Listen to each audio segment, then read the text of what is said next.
Bharatiya Janata party पक्षर वर्तमान समय press meet आसूँ Manmohan सामल press meet कौन कहते आस देखा देश साधारण लोक निश्चय लाभदायक हो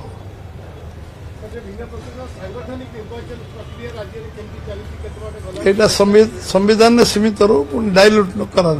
पुणी पुणी अन्य बेलू आम कहीदा जो विषय पचारे पुणी कह गोटे रुटीन कम आमर सांगठन निर्वाचन आज होनी जनसंघ समय 51 मसीह आम दलर सांगठन निर्वाचन हो गोटे निरंतर प्रक्रिया आम संविधान में अच्छी 3 वर्ष थे नुआ सभापति हे जड़े सभापति 2 टर्म अधिक लगातार हो पारे 2 टर्म पर सी ब्रेक पर पुणी आउ थे सभापति हो पारे प्राथमिक मेंबरशिप हाँ आगु वर्षे आम सांगठन पर्व कंप्लीट कर लगुला एबे तक आम 3-4 मास भीतर संपूर्ण करने समस्ते निरंतर लगी एमको नुआ नुआ लोक योग्य दायित्व दबा जो मैंने काम कर योग्य जगार प्रस्तावित अवस्थापित करवा ये गोटे व्यवस्था गणतांत्रिक व्यवस्था आमर दल गणतांत्रिक व्यवस्था कला गर्व लगे आम भीतर गर्व लगे आमको जे आमे करवा कारण निर्वाचन कमिशन सबू दलर सांगठन से कागज कलम बरं करूँ आज सभापति बाचुं अन्य बाचुं कि गोटे निरंतर प्रक्रिया आम आम सांगठन निर्वाचन को निष्ठार करूँ एवं गणतांत्रिक भितर करूँ समस्त आलोचना चर्चा करी करूँ एवं गणतांत्रिक व्यवस्था जो पार्टी डेमोक्रेसी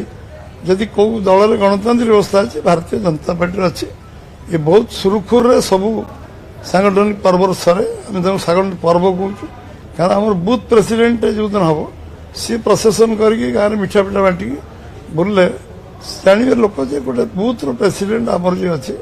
सी लोक सेवा कर लोक जानतु चिन्हतु एवं गोटे पर्व सांगठनिक पर्व जो अवसर आम दल अच्छी से ये गोटे प्रक्रिया ये संवाद पत्र संवादिक मान बहुत बेसी यहाँ गोटे आम इंटरनाल गणतांत्रिक व्यवस्था कि बहुत एक संविधानिक संविधान गौरव दिवस विषय बेसी आलोचना कले